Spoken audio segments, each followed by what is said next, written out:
je suis Sandra Ricardes-Deli, je suis enseignante permanente à l'IDRAC Business School. J'enseigne des matières en communication et j'enseigne aussi l'espagnol.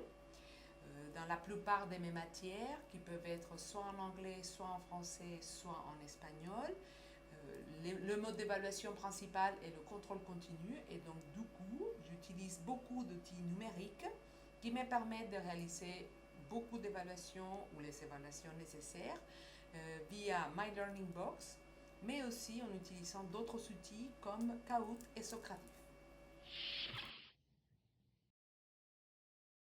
Alors, étant donné que je fais du contrôle continu, le contrôle continu implique de réaliser plusieurs évaluations pendant le semestre ou tout au long de l'année.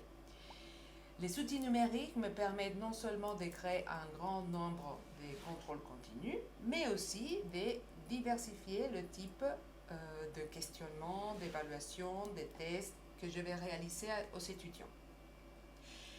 Ceci m'aide aussi à pratiquer une pédagogie diversifiée. Alors, diversifiée dans le sens où, si je veux animer un cours, par exemple, je vais faire du Kahoot.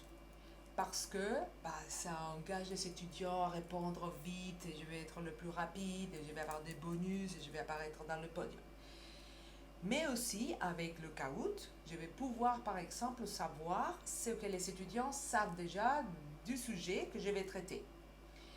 Donc ça, c'est pour tout ce qui est animation de cours. Ensuite, si je veux revenir à une partie beaucoup plus contrôle continu, c'est-à-dire que je vais devoir vraiment évaluer les connaissances de l'étudiant, à ce moment-là, je vais appliquer un test via My Learning Box. Et donc là, j'ai plusieurs types de questions que je vais pouvoir, qui peuvent aller jusqu'à l'étude des cas, qui va se développer en plusieurs questions sous le format de appariement. Et ensuite, comme nous devons faire face parfois à des étudiants qui ont des niveaux différents, à ce moment-là, je vais me baser sur la taxonomie de Bloom. Vous devez avoir une petite idée, donc je commence par les connaissances des bases. Et la dernière étape de la taxonomie de Bloom est la création.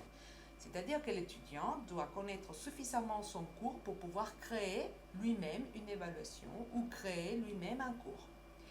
À ce moment-là, je veux leur demander, par exemple, à partir d'un texte travaillé en cours, de réaliser une évaluation grâce à Socrative.